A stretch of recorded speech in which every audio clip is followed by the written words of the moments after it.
ICU নিয়ে যখন হাহাকার, একটা আইসিইউ এর অভাবে যখন মৃত্যু হচ্ছে মানুষের, তখন সেই আইসিইউ বেড নিয়ে চলছে রীতিমতো ব্যবসা।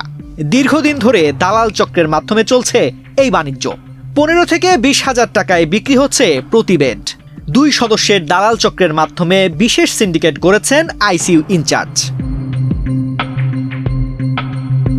শিশু ওয়ার্ডে আইসিইউ না পেয়ে 28 মার্চ মৃত্যু হয় হিয়া নামের এক শিশুর।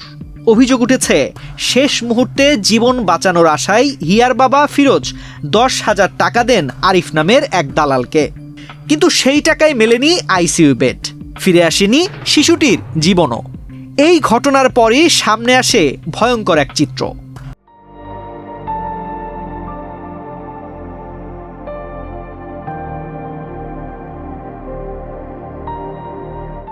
ফিরোজের দেওয়া তথ্য ধরে রোগীর স্বজন সেজে শুরু হয় অনুসন্ধান। খোঁজ মেলে আরিফ নামের সেই দালালের। কয়েক দফা ফোন আলাপের পরই পরিষ্কার হয়ে যায়, টাকার বিনিময়ে আইসিইউ বেড ম্যানেজ করা এখানে নতুন কিছু নয়।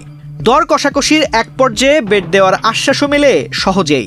আমাদের রোগীটার অবস্থা খুবই খারাপ ভাই, জানেন তো, কোনোভাবে হবে না নি, কোনোভাবে ধরেন আরিফ ভাই। হ্যাঁ ভাই বলেন, কোনোভাবে হবে না নি।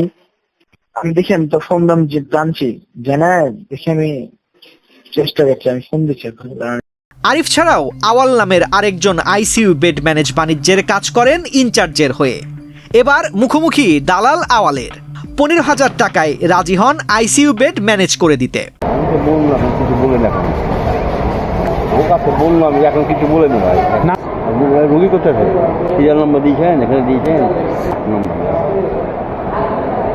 কি নাম আছে রোগী, বসেন দেখছেন লোক গেল।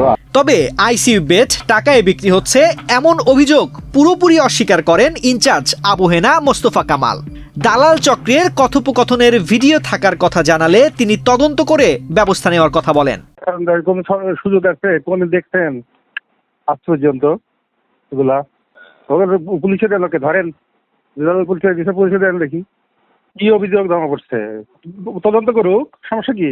কি অভিযোগ আছে তদন্ত করতে বলেন। ও তো হসপিটালের একজন মানুষ, যে কোনো অভিযোগ খালি আন্দাজে বললে তো হবে না, অভিযোগ তদন্ত করতে হবে। আসলে কেউ মুখে বলে দিল যে আমি টাকা দিয়ে ঢুকাইছি, টাকা চাইছে তার কাছে, কেউ সেটা কার কাছে চাইছে, কে চাইছে, এটা বের করতে হবে না।